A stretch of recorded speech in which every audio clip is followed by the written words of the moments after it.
திருத்தலத்திற்கு வருகை தந்திருக்கிறார். அயோத்தி கோயிலுக்கு புனித நீர் எடுத்துச் செல்வதாக சொல்லியிருக்கிறார். இந்த நிலையில் இந்த தொடர்பு குறித்து நிறைய விஷயங்களை நாம் பார்த்தோம். இப்போ இன்றைக்கு பிரதமர் மோடி என்னென்ன நடைமுறைகளை அங்கு பின்பற்ற இருக்கிறார் கோயிலில்? வணக்கம் மேடம். அதாவது ராமேஸ்வரம் என்பது முதலில் ராமாயண காவியத்தோடு தொடர்பு உள்ள மிக புனிதமான க்ஷேத்திரம்.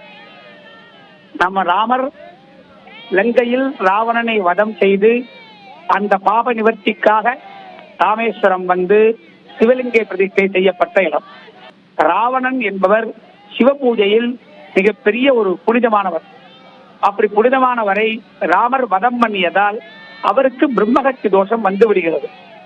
அந்த பிரம்மஹத்தி தோஷ நிவர்த்திக்கு ஒரே வழி சிவலிங்க பூஜை தான் என்று சீதாதேவி மணலால் பிடித்த சிவலிங்கத்தை பூஜை செய்து வழிபட்டார் என்பது ராமாயண காவியம், சேது மகாத்மம்.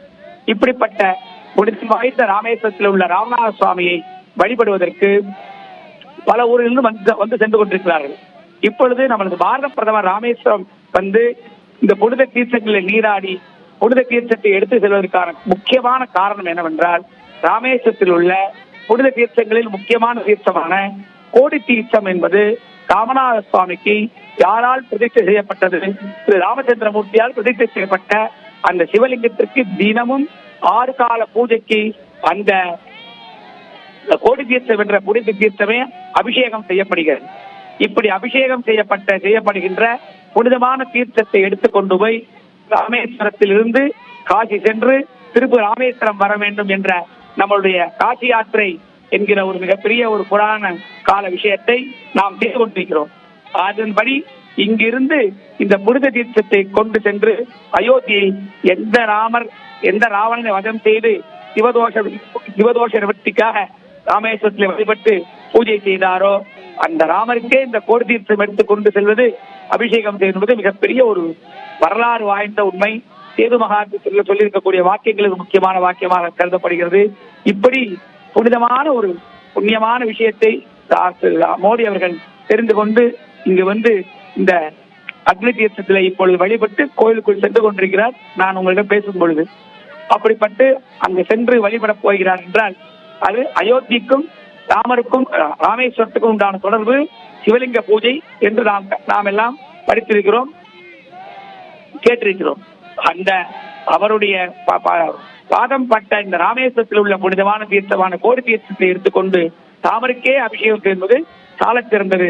இதனால் அகில உலக மக்களுக்குமே நாம் எல்லாம் என்னெல்லாம் வேண்டிக் கொள்கிறோமோ அது பூரா கிடைக்கும். ஏற்கனவே சொன்னது போல தமிழ்நாடு முழுக்க உள்ள அனைத்து கோவிலுக்குமே இங்கிருந்து இந்த கோடி தீர்த்தம் என்பது எடுத்துக்கொண்டு கும்பாபிஷேகத்திற்கு சேர்க்கப்படுகிறது.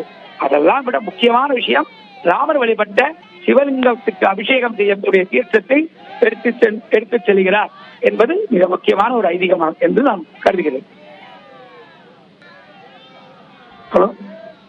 என்பதற்கான அந்த தொடர்பு குறித்த ஆன்மீக தொடர்பு சார்ந்த நிறைய விஷயங்கள் ஏற்கனவே பல நாட்கள்ல கேள்விப்பட்டிருக்கோம். இப்போ ராமேஸ்வரம், அயோத்தி இந்த கோயிலுக்கான தொடர்பு என்பதை எப்படியாக பார்க்க வேண்டும்? ராமேஸ்வரம் அயோத்தி என்று பார்த்தீர்கள் என்றால், நமக்கு ராமச்சந்திரமூர்த்தி ராமேஸ்வரம் வந்து சிவனை வழிபட்டதால் அவர் அங்கு பிறந்து அவர் அந்த ராமாயண காவியத்திற்கு உண்டான காரியங்கள் நடைபெற்று ராமேஸ்வரம் வந்தார் என்று சொல்கிறோம் அல்லவா? அதுவே நம்மளுடைய ராமாயண காவிய தொடர்பு உள்ளதாலே இந்த ராமேஸ்வரத்துக்கும் அயோத்திக்கும் தொடர்பு உண்டு. ஏன்னா அயோத்தியில் பிறந்தார், இங்கு வந்து தன்னுடைய பாபத்தை போக்கினார். இதுவே தொடர்பாக நாம் எடுத்துக்கொள்ளவும். 22 புண்ணிய தீர்த்தங்கள் ராமேஸ்வரத்தில் இருப்பதாக சொல்லப்படுது. அதனுடைய வரலாறு என்ன? 22 தீர்த்தம் என்பது மகாலட்சுமி தீர்த்தம் என்று ஆரம்பிக்கப்படுகிறது. இந்த மகாலட்சுமி தீர்த்தத்தில் யார் ஸ்நானம் செய்கிறோமோ, வரலாறு என்றால் அது கொஞ்சம் நீண்டு கொண்டே போகும். ஒவ்வொரு தீர்த்தத்திலுமே ஒவ்வொரு மகரிஷி தபஸ் செய்து இந்த புனித தீர்த்தத்துக்கு உண்டான புனிதத்தை வெளிப்படுத்தி அதற்கான பலனை அனுபவிக்க வேண்டும் என்று சொல்லி இருக்கிறார்கள். ஒவ்வொரு தீர்த்தத்திலுமே ஒவ்வொரு ரிஷிகள் வழிபட்டிருக்கிறார்கள். ராமாயண காவியம் காலமாக இருக்கட்டும், மகாபாரத காலமாக இருக்கட்டும், இப்படி வழிபட்டிருக்கிறார்கள். இப்படி வழிபட்ட பின்புதான் இது நம்ம எல்லாருக்குமே பல தலைமுறைகளாக நம்ம கிடைத்துக் கொண்டிருக்கிறது. ஆகையால் ஒவ்வொரு தீர்த்தத்திலுமே ஒவ்வொரு ரிஷி தபஸ் செய்திருக்கிறார்கள். பல மாதங்கள் பல வருஷங்கள் தபஸ் செய்து அந்த புனித தீர்த்தத்தை அனைவருக்கும் கிடைக்கும் செய்திருக்கிறார்கள். அதுதான் முக்கியமான விஷயம். இல்லை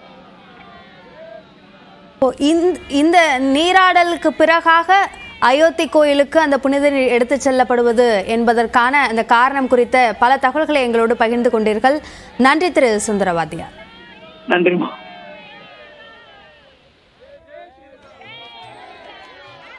ராமேஸ்வரம் கோயிலுக்கு சென்றிருக்கக்கூடிய பிரதமர் நரேந்திர மோடி முதலில் கடலில் புனித நீராடிய பிறகு தற்பொழுது கோயில் வளாகத்திற்குள் வழிபாடு நடத்துவதற்காக சென்று கொண்டிருக்கிறார்.